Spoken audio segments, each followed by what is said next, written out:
जय माता दी। आप सभी का स्वागत है एस्ट्रो वैष्णवी चैनल पर। अब हम सब इस समय माँ शक्ति की पवित्र पर्व नवरात्रि को मना रहे हैं। इन 9 दिनों में माँ दुर्गा की 9 स्वरूपों की पूजा की जाती है। कल हमने नवरात्रि के पहले दिन पूजी जाने वाली माँ शैलपुत्री की पौराणिक कथा सुनी थी और आज है नवरात्रि का दूसरा दिन। आज के दिन पूजी जाती है माँ ब्रह्मचारिणी। आज की कथा में हम आपको बताएंगे कि माँ ब्रह्मचारिणी कौन है, उनका ये नाम क्यों पड़ा, उन्होंने भगवान शिव को पति के रूप में पाने के लिए कैसी कठोर तपस्या की। तो इस दिव्य कथा को अंत तक अवश्य सुनिएगा। पौराणिक कथाओं के अनुसार जब देवी सती ने प्रजापति दक्ष के यज्ञ में अपने शरीर का त्याग कर दिया था, तब भगवान शिव अत्यंत दुखी और क्रोधित हो गए थे। उस घटना के बाद देवी शक्ति ने पुनः पृथ्वी पर जन्म लेने का निर्णय लिया। इस बार उन्होंने पर्वतराज हिमालय और उनकी पत्नी मेना के घर जन्म लिया। पर्वतराज हिमालय को शास्त्रों में हिमावन कहा गया है। यह वही दिव्य कन्या थी जिन्हें हम माँ पार्वती के नाम से बचपन से जानते हैं। जब पार्वती छोटी थी तभी से उनके मन में भगवान शिव के प्रति गहरी श्रद्धा थी। वे अक्सर शिव का ध्यान करती थीं, उनकी पूजा करती थीं और उनके बारे में सुनना उन्हें बहुत प्रिय लगता था।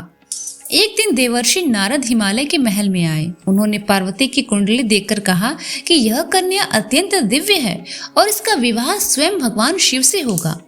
यह सुनकर पार्वती के माता पिता अत्यंत प्रसन्न हुए, लेकिन नारद जी ने यह भी कहा कि भगवान शिव को पति के रूप में प्राप्त करने के लिए पार्वती को कठोर तपस्या करनी होगी। जब पार्वती ने यह बात सुनी तो उन्होंने मन ही मन संकल्प लिया कि वे भगवान शिव को ही पति के रूप में प्राप्त करेंगी।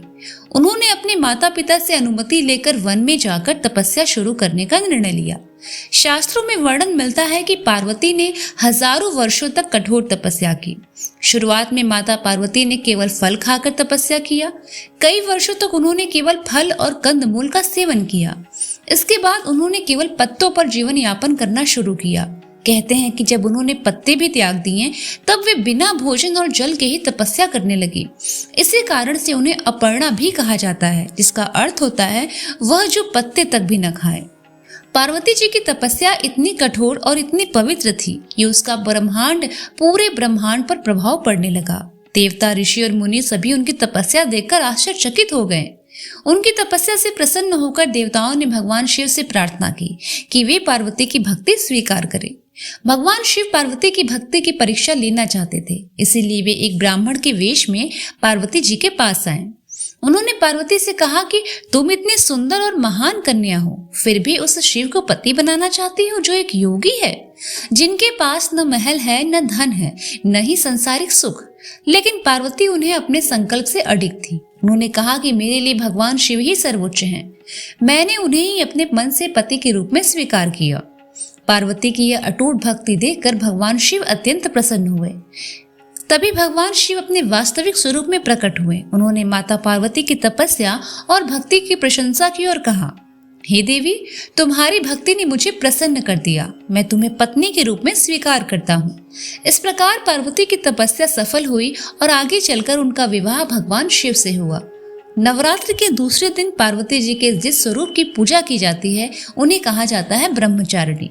ब्रह्मा का अर्थ है तप और आध्यात्मिक साधना और चारिणी का अर्थ है उसका पालन करने वाली, अर्थात जो तप और साधना के मार्ग पर चलती है वही ब्रह्मचारिणी है। शास्त्रों में वर्णन मिलता है कि माँ ब्रह्मचारिणी का स्वरूप अत्यंत शांत और दिव्य है। उनके एक हाथ में जप माला होती है और दूसरे हाथ में कमंडल। उनका यह तप, रूप, त्याग और साधना का प्रतीक माना जाता है। नवरात्रि के दूसरे दिन माँ ब्रह्मचारिणी की पूजा करने से मन में धैर्य, शक्ति और आत्मविश्वास की वृद्धि होती है। उनका यह रूप हमें सिखाता है कि जीवन में यदि लक्ष्य बड़ा हो तो उसके लिए धैर्य और तपस्या भी उतनी ही बड़ी होनी चाहिए। तो ये थी नवरात्रि के दूसरे दिन पूजी जाने वाली माँ ब्रह्मचारिणी की पवित्र पौराणिक कथा। अगर आपको माँ ब्रह्मचारिणी की यह दिव्य कथा अच्छी लगी हो तो वीडियो को लाइक करें, कमेंट में लिखें जय माता दी। तो इस नवरात्रि की विशेष श्रृंखला में कल हम सुनेंगे नवरात्रि के तीसरे दिन पूजी जाने वाली देवी चंद्रघंटा की अद्भुत पौराणिक कथा।